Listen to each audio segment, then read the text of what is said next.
Hello and welcome to Differential Discussions. I'm Melissa, And I'm Dave. and today we're back with our guest series. We have Stephanie with us. Welcome, Stephanie. Thank you. Nice to be with you guys today.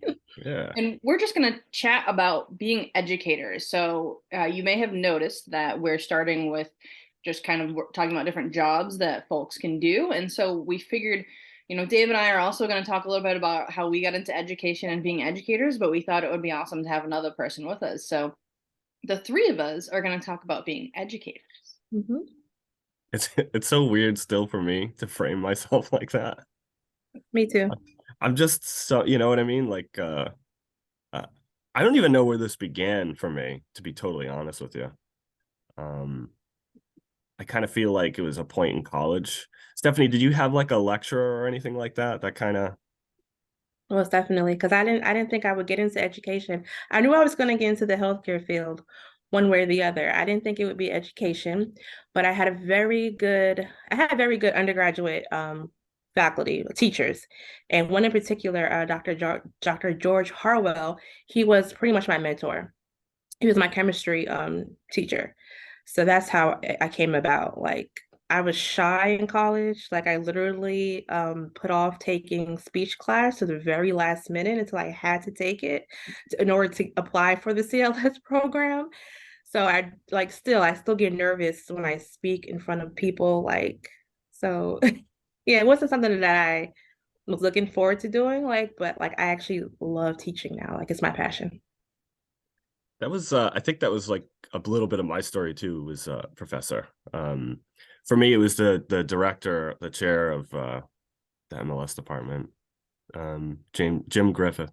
He uh he would just like steal your attention, you know. Mhm. And I was like super nerdy, right? So I like obviously I was really invested in it. But the way he like took an audience and the way he kind of took you through, it was like he was storytelling, but you were learning. It was just very artful, and it really did suck me in. I think I remember I was in his micro class and I like, was like, I'm thinking about being a teacher, right? And it was the first time, it was almost like a thought to mouth situation. I hadn't even really reflected on it. And he just gave me like a serious kind of like a serious but soft smile. It was like, I could see you doing that, he said. And that was like kind of the beginning. And I'll be honest, it just kind of like fell away at that point. But that was the first little bit. Mhm. Um, Melissa, what about for you? When So I actually knew from fifth grade that I wanted to be a teacher because I Mhm. had the best fifth grade teacher ever. Mr. Porter, who's now the principal of that elementary school, amazing. He, it was history class, and we were learning about some of the explorers that came to the Americas, and he was, rather than like talking to us, because we're fifth graders, right? You're gonna lecture. So what he used to do was he used to like pull us up one by one, and he'd be like, today you're going to be Christopher Columbus, or you're going to be so and so. So he would have people get up and pretend to be those people. And I will never forget, I was Samuel D. Champlain, and I got to be that explorer that day. And ever since that moment, I've been like, I want to be a teacher because of that moment that Mr. Porter. I didn't know what I wanted to teach, but I knew I wanted to teach because I loved how Mr. Porter got us involved and how he made us feel as students. And so ever since then, I've wanted to teach. I think that is so important, making sure you involve your students in the learning process. Mhm. Like Yeah, engaging people. this is already hard enough as it is. Like that's why I like to make learning fun and Yeah. involve my students any way that I can. Yeah, that's always the goal for me too, is to make it fun, but I still find Mhm. myself failing at that. Like I'll like try to be like maybe silly or funny about something and it just misses. And it's like, oh shit. Could have did that better. Well, I think some material you just I they just know. have to get, and it's hard to make fun, but Hmm. as long as we're trying and they see that we're trying, then I think that's what matters. Definitely. Yeah, All right, so so let's talk about actually getting into education. oh, So, mhm. Stephanie, tell us, did you work in the lab first? What happened for you? I did. So when I graduated in 2012 with my undergraduate, and then shortly after I sat for the BLC, and passed that on the first attempt. And then I started working at a small community hospital. And I was there for 4 years. So I was a generalist. I did third shift. That's all I ever known is third shift. I love it. Yeah. I just I love you for loving it. Oh, I love third shift. Yeah, so I did that for 4 years at that particular hospital. So I had, experience in all areas. And I specifically loved chemistry and hematology the most. So I was really back and forth between those two for the most part. And then I moved on to a level one trauma center in a bigger city. And I was there for 2 years. Again, I mainly did hematology and blood bank. And then all while that's happening, I was getting my master's degree in CLS from Rutgers. I was able to do it completely online. So in January of 18, I got my master's degree in CLS. So yes, I did work as a bench tech for I guess 6 years before actually really getting into academia. So I'm gonna just probe here. I think I know the answer, but as a bench tech, Mhm. were you involved in training new employees and things like that, or? No, not so much. Because again, working third shift, they were usually, train on first shift. So not really. No, not really. Yeah. But while I was working, so I had I had two jobs working while getting my master's degree. So I did the third shift job, and then during the day, I did work as lab coordinator at my undergraduate alma mater. So that's two kind of where I got some more experience with teaching students and being in the laboratory. And that's where my mentor, after I graduated, he hired me to be the clinical coordinator. So I really worked under him in chemistry. So I was really helping students in the chemistry student laboratory, and he gave me like free range to just, come up with activities, come up with assignments. So I think that's where the love for education really came into play. So do you like making things? I Like do. I can see that. Yeah, I that's love making activities. I love making quick handouts that really simplify the information. I like being creative. So like I love PowerPoints. And not just for lecturing purposes, but I just love the design aspect of creating a PowerPoint. Yeah. So Melissa, what about for you? How'd that go? Were you a bench tech? I was. Yeah, I started working right after graduation at a level one trauma center, and I taught at the bench there, students, fellows, um, medical students, basically anybody that would listen to me speak. And before that, actually, when I was still in my undergrad, the summer before senior year, I did a teaching internship. And so that summer I taught marine biology at it was a marine bio summer school in the area. And I taught fifth graders, which is not my choice. I'm not a big little kid person at all, but they assigned me to the head of the program who taught fifth graders. And she was amazing. She was so cool. Her name was Mrs. Bourgeois, and she was very little old French lady. And she was just like, if they can say bourgeois, they can say Surprenant, my maiden name, which was terrible to look at and say. So just a lot of fun. And like I said, I'm not a little kid person, but I had a blast. So that was half of my internship, and the other half was teaching still marine biology. But I was at basically a small aquarium slash educational center place, and they had this giant sphere called Science on a Sphere, and it was four projectors that projected onto the sphere and made different views of the planets based off of different satellite images or different planets, and then our planet, different weather, different like tracking sharks or like earthquakes or whatever. And so I learned how to do the science on a sphere, and so I was giving general lectures to everybody about these marine biological or atmospheric topics. It was so much fun. So I started doing that, and then I thought maybe I'll just go teach like high school or something, high school chemistry. And my boyfriend at the time, now husband, said to me, "Are you crazy? Go work in a lab." So I started working in a lab rather than doing that. And like I said, I taught there. And then a few years in, one of our former professors called and wanted to talk to one of my mentors and said, "Hey, do you want to teach coag this upcoming fall?" in September, and I remember she called on July 25th, and he said, absolutely not, you're calling me like a month before, basically. And then he said, but Melissa will do it, because I was sitting right next to him, and I was like, I will what? And he handed the phone to me, and he was like, it's Susan. And I said, who's Susan? And he was like, Professor LeClaire. And I was like, oh, Professor LeClaire, okay. And then I spoke to her, and I ended up teaching part-time for 4 years, and then I went full-time, and then Who'd you teach in that first class? I taught David in that first class. I Wow. was a senior, yeah. So So a little more context. I was a mature student. So I think when I started my undergrad, I was like 26, 27 years old, somewhere around there. Okay. Yeah. So yeah, he was Melissa, younger than me. Coming to UMass. And that's funny. I very much remember one of our first like one-on-one conversations. Actually, we were talking in the prep room in between heme and chemistry, and I think we specifically might have talked about Tufts, and because I don't know if I had my clinical assignment. I had to have. You did, yeah. Right, yeah. And so Melissa was working at Tufts, and then I had gotten assigned for my clinical rotations at Tufts. So that's when we started chatting. But Nice.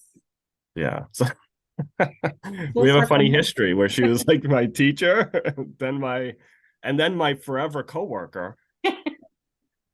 But yeah, Yep. so Awesome. that would be interesting to note. All right, so we're all educators now. Yeah. Dave, did you tell us your story yet? Kind of. I think just in typical Dave fashion, I was just piecemeal. But yeah, I think like so where I left off. So university, graduated, Tufts offered me a job. I really enjoyed working there. I liked the busy pace, and there's so much to learn from a place of that size. And then I started to get the itch to teach, and Melissa had offered the opportunity for me to come down to UMass and just do like a guest lecture spot, which I really appreciated. And that was like fun. That was like a rush, because like I've always been like confident when I know my material. I'm like really confident, but I'm not someone to just sit and talk to a bunch of people. Ironically enough, right? Like I record videos of my silly face talking on the internet and give it to everybody, and then I do this for a living. But yeah, doing the group stuff is not intuitive. So it was a good opportunity to try that and to see that I didn't like self-immolate and catch on fire. And then the journey started. And I actually applied for a job they were hiring for a blood banker instructor. And I just kind of went for it. And I did not get it. And that was like a nice, humbling experience too. I think you worked part-time for several years. I did work. I was working part-time, working with the upperclassmen. Yep. On the simulated, we call them intensives. It's like a hospital simulated program, sort of. And that was fun, but it still wasn't like, it was just me in the lab still, because I really focused on the lab. I wasn't delivering as much theory. But yeah, that's where I cut my teeth. Yeah, I kind of forgot about that, I guess. Once a year, come and visit Melissa for a few weeks. So yeah, and then eventually Melissa pushed me to do my SH, which was a wonderful experience studying for it. I want to do that. Yeah, I highly recommend it. I actually like learned, so I wouldn't imagine it would affect you the same way, but there's so much like theory out there that, because I was such a practical bench tech at the time, that I either didn't absorb, didn't retain, whatever it was. And going back and studying, I was like, wow, I really don't know hematology. I think I'm worried about the finance part. I know there's going to be questions about management on there, and that's my weak area. Yeah, so if I have to, I think there was like, I remember one or two questions. I feel like there was a question about like if someone wanted vacation time or something like that. And then there was another one about calculating hours and things. And those types of questions struck me as like easier than you might think. Okay. You can kind of logic your way through it. But very hazy. But please don't let that stand in front of you. Oh Seriously. no. Once this doctor is out the way, I'm going to get Good that for you. next Good for you. Because on the to-do list. it's a fun journey. I thought it was fun. Yeah, and then eventually I went to an interview and everything lined up, and I got the offer. And I started working during the pandemic, so it was like fall 2020 was when I came on. I think that was right. Yeah. Yep. But yeah, that's me. Sorry, I'm talking too much. All right. So I think a couple of points. So let's just say, like, so first we'll want to talk about like what we do as educators, because I think people don't realize quite what it takes to be an educator. So why don't we start there? Stephanie, you want to tell us what you do as an educator outside of just lecturing in a classroom or teaching a lab? It's a lot. It's a lot of behind the scenes. I would definitely say that, and it's not a typical 9 to 5. Like I work evenings, weekends on just planning my courses. Making sure that everything is aligning, that my exams are up to date, just constantly. For me, it's all about really looking at the research, and I read a lot of educational books. I watch a lot of podcasts. So to me, it's just like really making sure my courses, each time that I teach it, it's new. I changed something, I updated it. So it's a lot of work behind the scenes. It definitely is like updating PowerPoints, updating just activities, making sure it's working. Yeah. And I do clinical coordinating too now. That was another task that I do recently. So that's added to my plate as well. So it's a lot of behind the scenes. It's just not getting up there lecturing and that's it. What is clinical coordinating for people who don't know? Okay, yeah. So I pretty much coordinate the students' clinical experience. So that is reaching out to clinical sites and seeing if they're able to accommodate students for this particular time frame, in what departments, and then placing students there, making sure they have all their clinical documentation together, and checking in with the clinical sites periodically to make sure that everything's smooth running, if they have any questions. And that is a lot in itself too.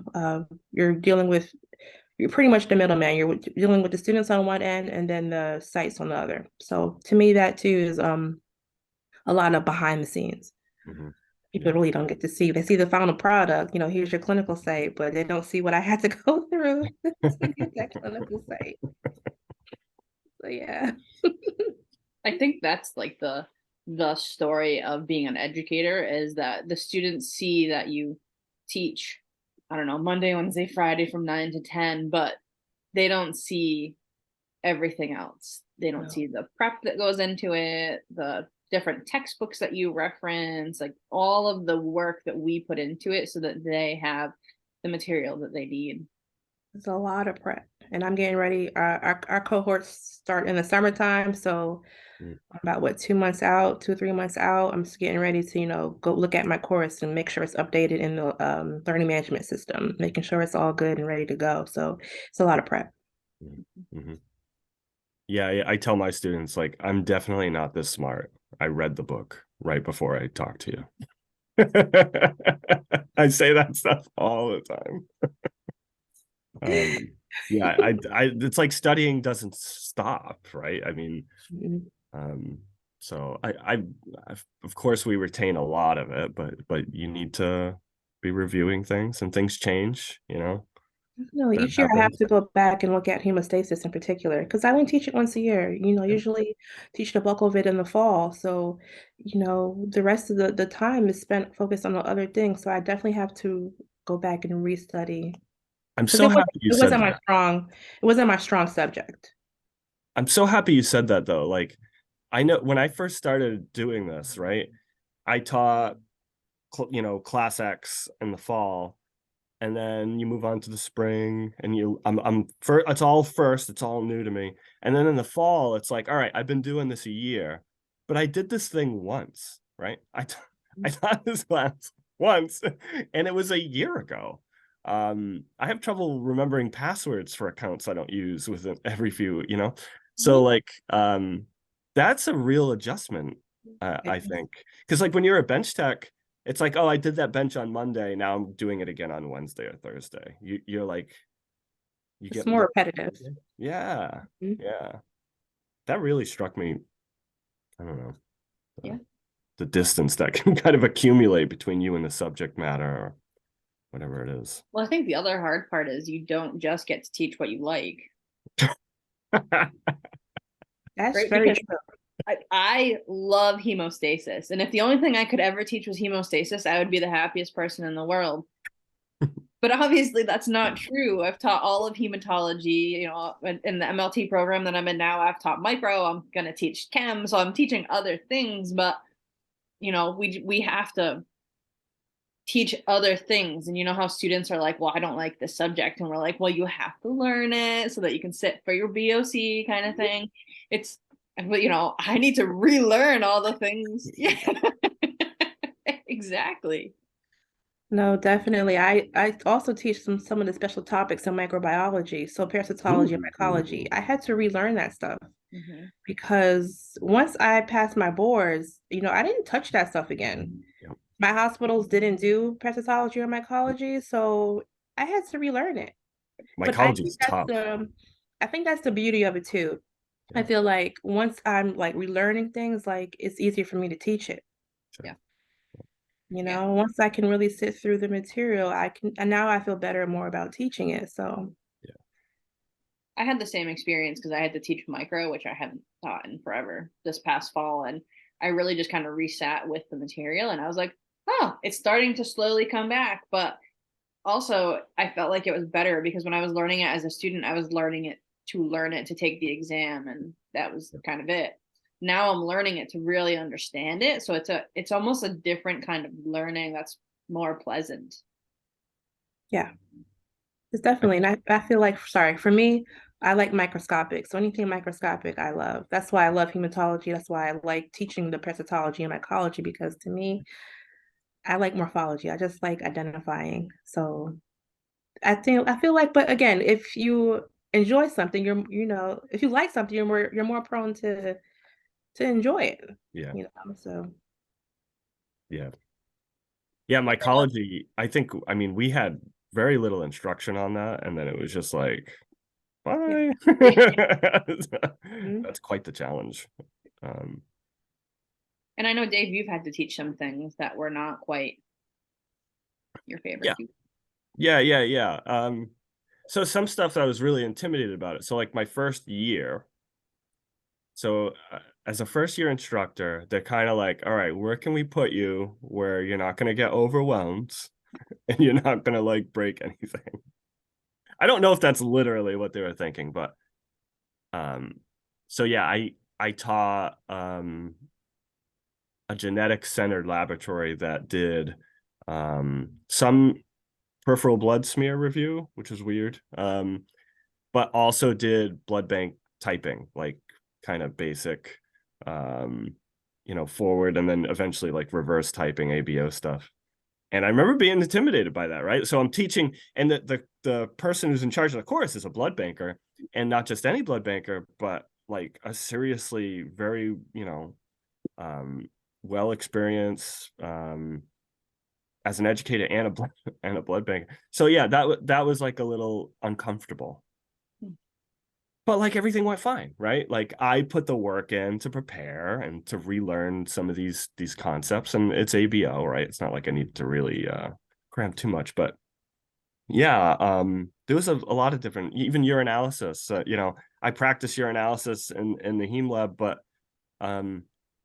renal physiology, like I had intuitive sense and stuff. So, like I think the top line items I retained, but then to deliver, that was the hugest shock to me. Is I've always been like a good student, and I learned the difference between being a student and an educator, because in my mind they kind of just got all stuck together. But the type of learning you need to do to teach is above that, in my opinion. So yeah, there was lots of little uncomfortable moments, but like when you start just doing it, you know, Right. um, But I think that's a learning it could be helpful for our students to know that, because I feel like if you don't use it, you're going to lose it. Yep. And I help out in the blood bank laboratory in the student lab. I can help you out with the bench work. Like I know how to do the test, but the theory, like that's long past me now. Yeah, Like I that's so true. haven't dealt with the theory in a long time. So I always tell my students, look at me. If you don't use it, you're going to lose it. Yeah, it's Yeah. so true.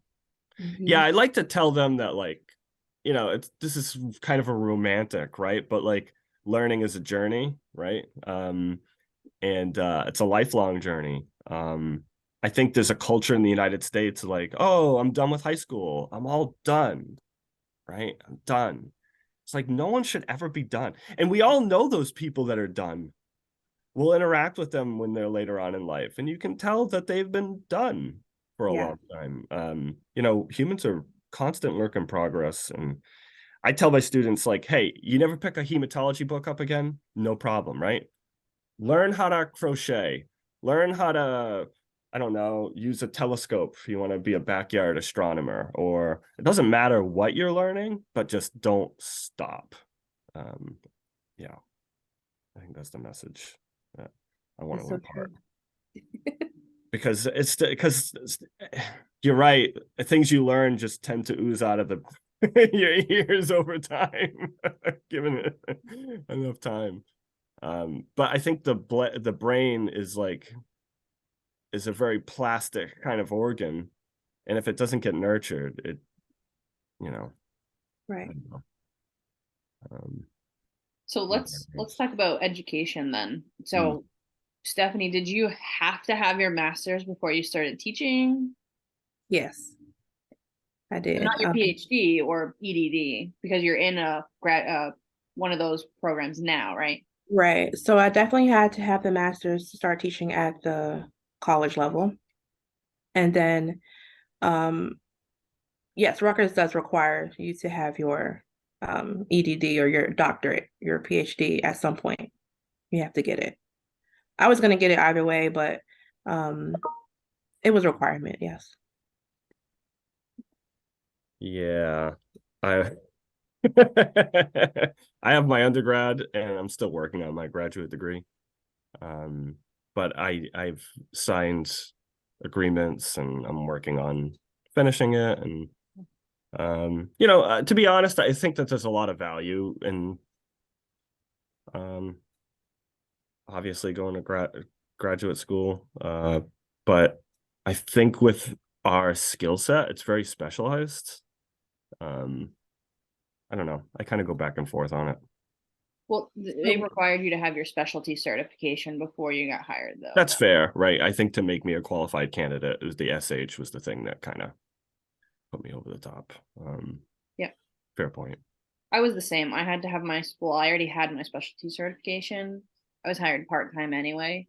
And then when the full-time position came, I applied, and there actually was no requirement. They said you should get your master's, but they didn't put it in writing like they did for you, Dave. In But writing, yeah. I started, like, I think I was hired started in the fall, and then in the spring I was already in my master's program. And because I'm crazy, I did it all in like 4 semesters because I wanted to be done. Melissa's work drive is like otherworldly. I don't even know. I'm not convinced she's from Earth, personally. Um, But yeah, so higher degrees basically are required for most programs, be it a master's degree or a graduate doctoral level degree. So I think if people are interested in becoming an educator, that's something they should definitely consider, is getting a graduate degree. Right. 100%. Stephanie, what do you have your master's in? It's in CLS, and I took the education route. Some of the courses that I took were geared towards education path. So it was purposeful, the reason why I did that. And then my EDD will be in curriculum instruction. That's amazing. That's great. Yeah. I am unqualified to be in this conversation. But it really shows, though, because I will say I have seen Stephanie present at several ClinLab educators conferences, and her presentations are always fantastic. And Dave and I Dave doesn't do well. Dave is dragged along with it, but we're always like, all right, we're implementing these changes because there was a really good idea that Stephanie did. Like, I will say, I loved the beach ball. I took a bunch thank of you. beach balls and I wrote a bunch of questions on them and I started chucking them at our seniors as soon as we could be in person because I thought that was like the best idea. So always Yeah. taking ideas. Stephanie always has fantastic curriculum ideas. So that higher education really does, and of course with the creativity, because I'm not quite as creative, but you have some fantastic creative ideas, which Thank you. makes learning more fun. I I did not appreciate know that. that was Stephanie's. That was Stephanie's, yeah. Everyone loves that. That like even people that are like not like athletic or they just that everyone gets super into it. That's because it's a Yeah. beach ball. Yeah, I don't. Yeah, I use it at the end of class. It's like it's a nice way to wrap up the class. Yeah. Yeah, we've done it. We've done a couple of like fun, like little review kind of sessions. And the start of class, it goes from like groans to like high energy. And that's always what I'm looking for. And I feed off of that. So Yeah. I thank you for that. Oh, you're welcome. I'm glad to help. All right, so we've talked about education. Why don't we talk a little bit about quality of life? So, Stephanie, how do you feel like your work-life balance is with being an educator? I feel like this is still a work in progress, to be honest. Because I'm balancing work, life, and school. And it's tough. Mentally, it's tough for me. Yeah, you definitely need to learn self-care and take time for yourself because it can Great. be overwhelming. And I can get easily overwhelmed. I'm still working on procrastination. I do procrastinate sometimes still. But I think that goes back to just not having that balance. Yeah, well, you're picking when to draw the line, right? I mean, I'll be working on something and it's like it's a certain hour, right? And it's like, well, maybe I should, push this to another day, right? And the other thing I'm bad with is email. I'll like open my email at like 10 or 11 o'clock at night. And every time I do it, I'm like, why'd you do that? I do that too. I'm guilty. Yeah. Yeah. So that's where like for quality of life, I think a lot of the top line items, and I think what people might think is that we have, you can go to a doctor's appointment, right? Somewhat easily, right? So that like I can fit things into my life, into my schedule that might be more challenging for other people that work a more typical 9 to 5. Correct. But the job just permeates everything, right? Like on the week, I'll check my emails on the weekends, I tell my students I don't, and then I do. And so I'm replying to emails on the weekend.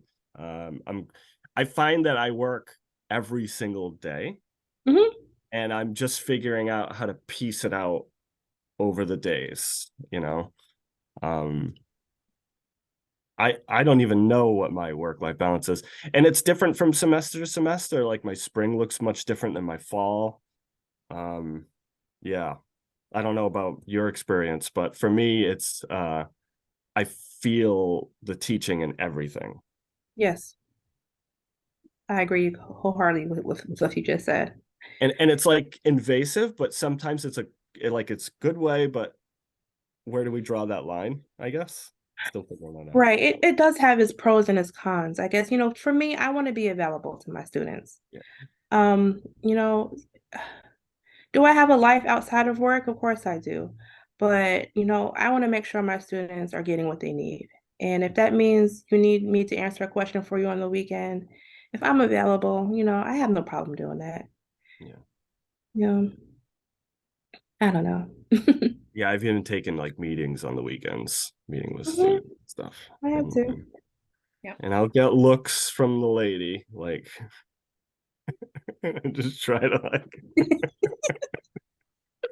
because I'm stealing time. I steal time from them. Melissa, you've made a great point ever since, right? That like the husband or the wife or the other, they kind of get sucked into this lifestyle, I always say that my husband is legally obligated to participate. So like if I need him to chat with a student, like when I was full-time at UMass, I can't tell you the number of times where students would have questions, either blood bank related because he's a blood banker, or just kind of life related or management related or something like that. And the number of times I'd be like, Adam, come help. And he would have to come and like chat with my students, or even former students, right? I had a former student go for a management position and he did a full mock interview with her. Oh, So nice. like he gets sucked into these things too. Yeah. I think our significant others just get sucked into our full-time, always working jobs. Yeah. Right. But I feel like, my significant other, he likes that. He sees the passion.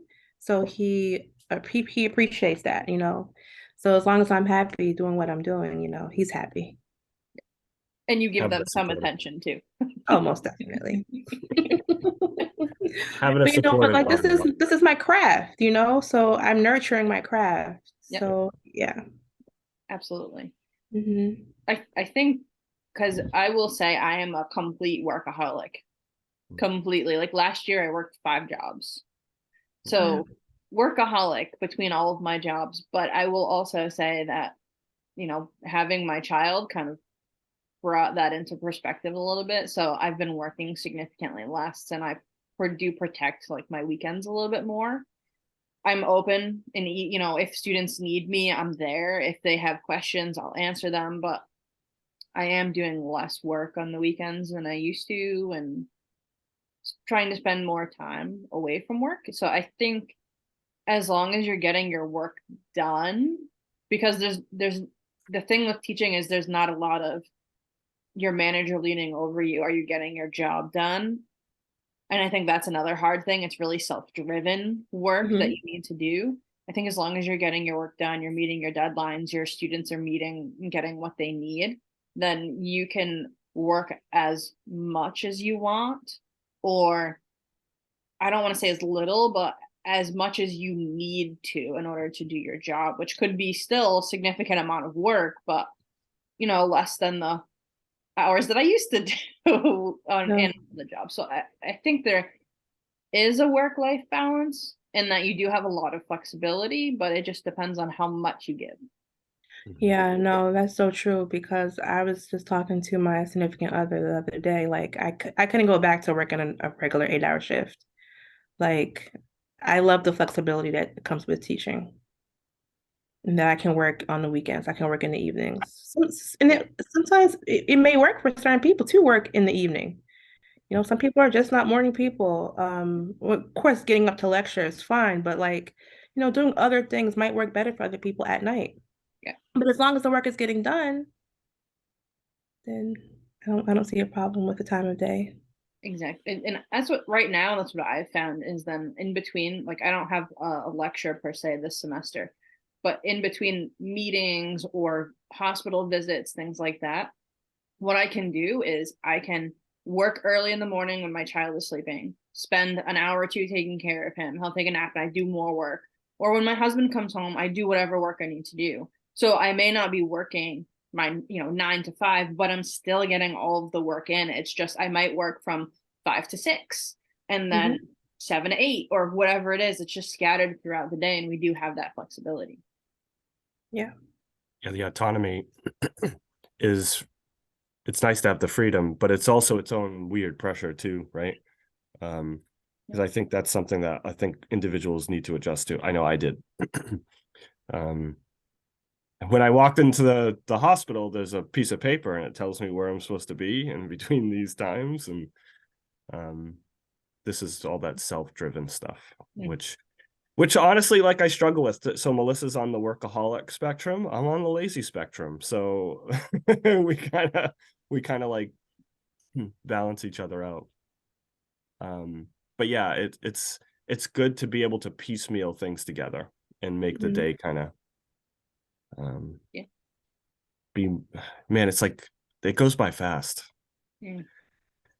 And Stephanie, do you teach year round, or how does your teaching contract work? Sure. So my heaviest workload is the summer. That's when our cohort starts. So the summer is my heaviest, and so is the fall. So Hematology 1, I primarily teach in the summer, Hem 2 in the fall, along with those special topics of microbiology that I help out in the labs a little bit. So the spring, I feel like that's my more relaxed workload. I am dealing with the clinical coordination part, but I'm not really doing a lot of teaching. I am an advisor in one of our independent study courses, but again, that's not something that I have to be present for all the time. So yes, I look forward to the spring because that's my lightest workload. But I do work year round. It's 12 months. So, and just for reference, yeah, is yours a contract, a 12-month contract? Yes. Okay. So usually for folks listening, teaching is a contract for a certain amount of time, and then you just renew your contract. For Correct. example, my contracts are usually fall through spring, so like September 1 through like May 31 or whatever it is. And that would be my contract. I'm contracted to teach X amount of credits during that year span. Right. So it's not like an hourly thing. Usually it's a salary type of position, hmm just for So everybody listening. yeah, the most I can teach or the upper limit is 24 credits per fiscal year. And then if you teach more than that, that's overload pay, right? Or can you not Correct. teach at all?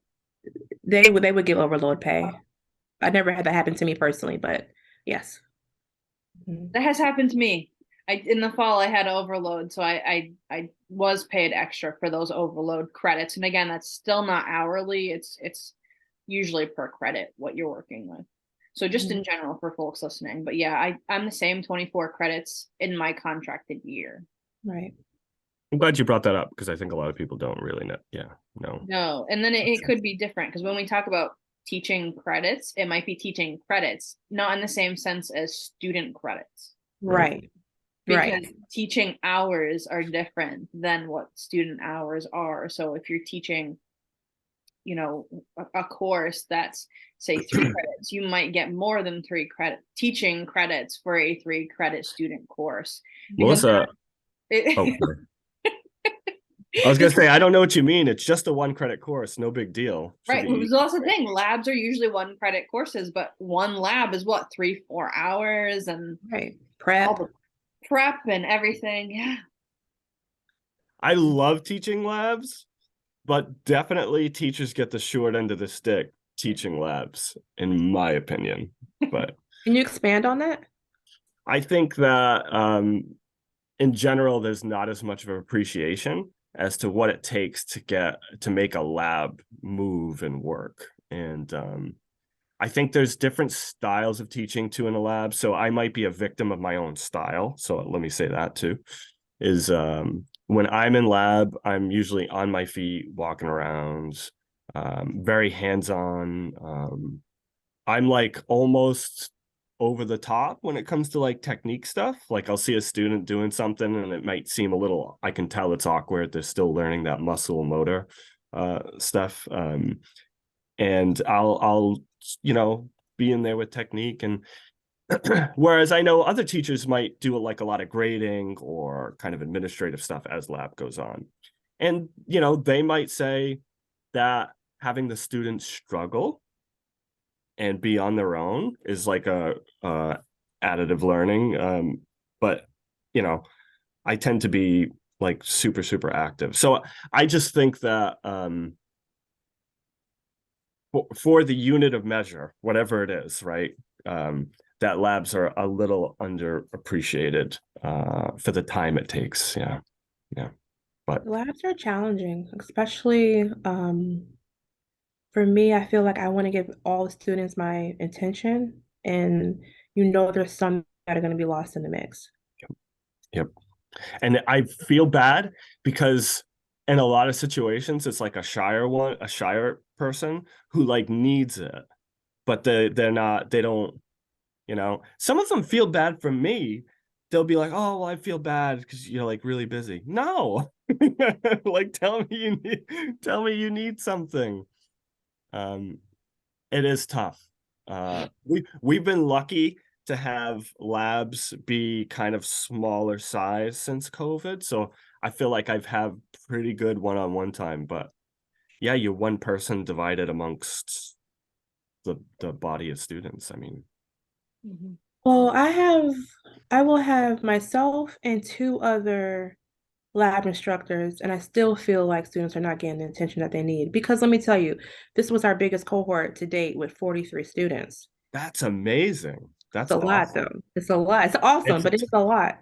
So yeah. we even splitting the labs is still challenging, even with 3 instructors to 20 something students. It's still everybody's not getting the attention that they need. So that is where it frustrates me being in the labs with students, is that I feel like I'm letting them down. Yeah. When I first started teaching, we had like 20, ish students in a lab to begin with, which was to one instructor, and that was terrible. It was a lot, and then it slowly came down, which was nice because I think now, Dave, what you have like 8, 9-ish in a lab. Yep. I'm on 8 or 9 per lab. Yeah. And then in the MLT program that I'm in the lab that I work in, there's always you and another instructor, and there's a max of 10 in the lab, which is nice. But after working with, 20 something students in one lab, I'm like, wow, this is amazing. So I think too, like that one of the things is you just kind of have to get used to trying to help as many students as you can, but knowing you can't get to all of them. And I think when students advocate for themselves, then you also know, okay, I don't have time during lab, but why don't Joe Schmo and I make time outside of lab to work on whatever it is, those kinds of things. So I think that's helpful. I think the other thing that's helpful is not to plug this show because people are already listening to this show, but using external resources. So students will go to like YouTube and say, what can I find? And like watch something like differential discussions and say, okay, I can learn a little bit more about cells, just using our example, but anything else that they could find on YouTube. So I think we can't give the students everything that they need. And I think that's part of, we just have to kind of understand that and just do our best. Yeah. We're gonna start implementing this coming summer open labs. So for students to come in and just practice something that they may have missed during one of the actual lab sessions to give them more practice. So I think that'd be a good thing too. That'll be great. That's an excellent idea. Yeah.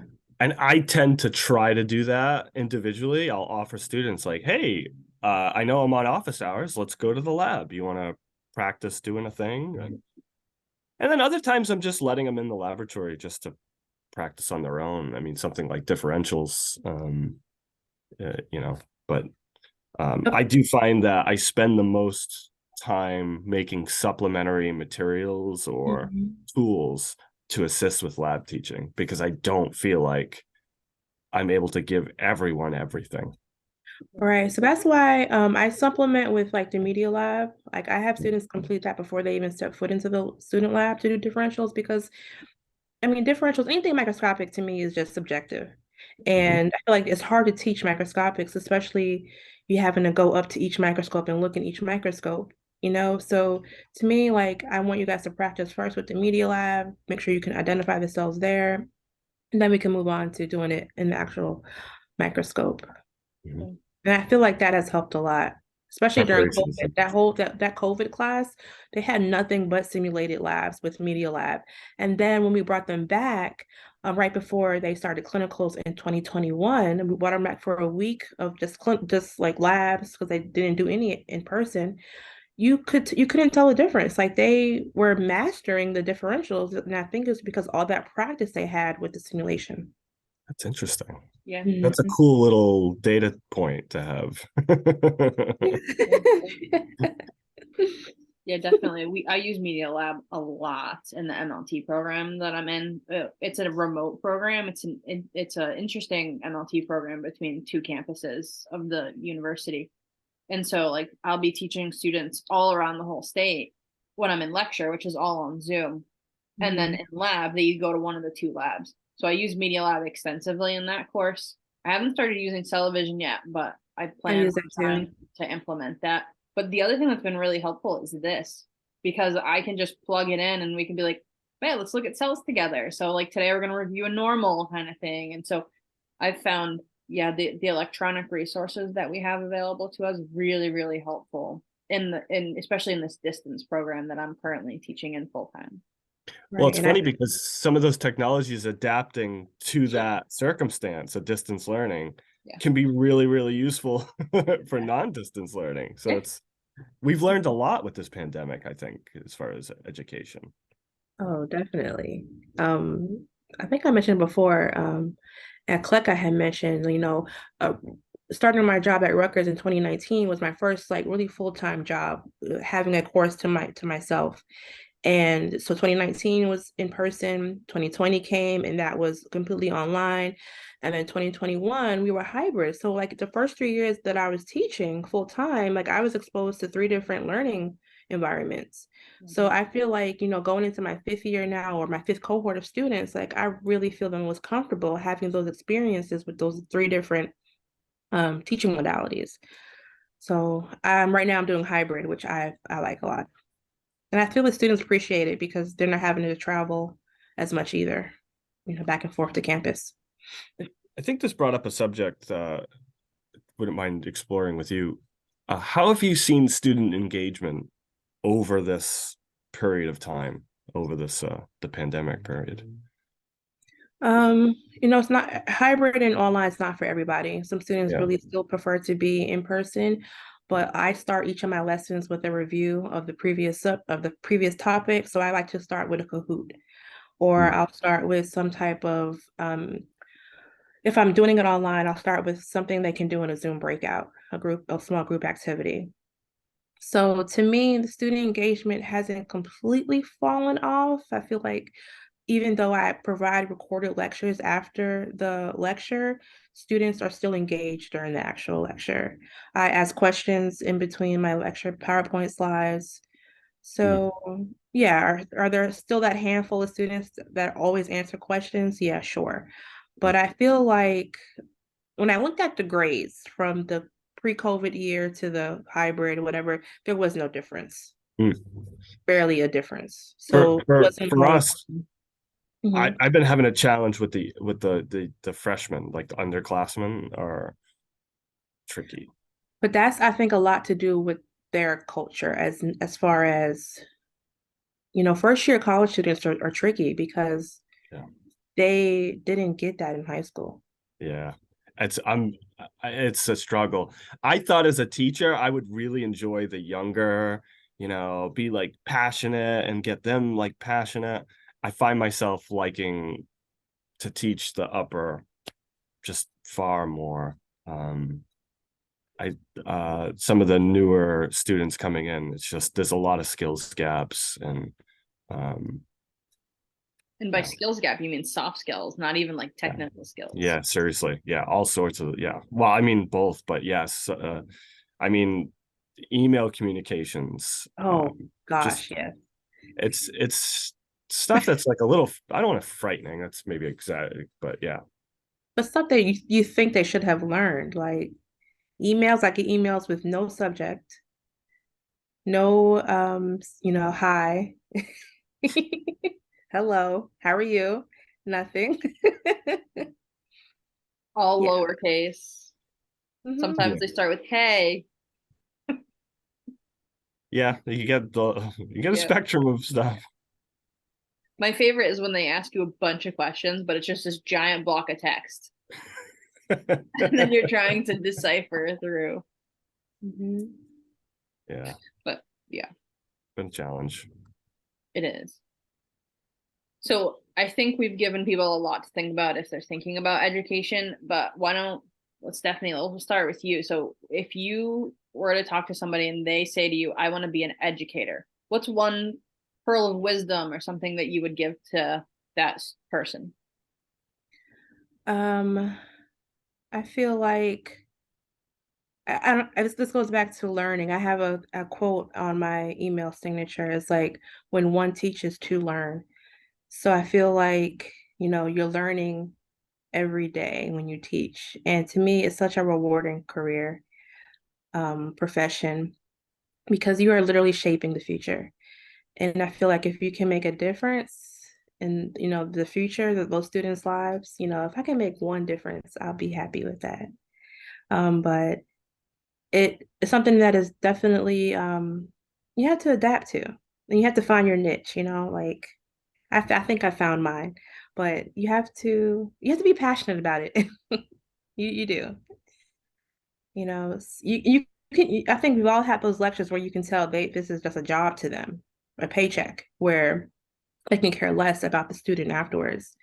Not me. I like to build relationships with my students. I want to have students for years, just not semester. So I feel like you have to be passionate about it in order for it to really work. I don't think you have to be outgoing either, though, because like you said, you are shy. Mm-hmm.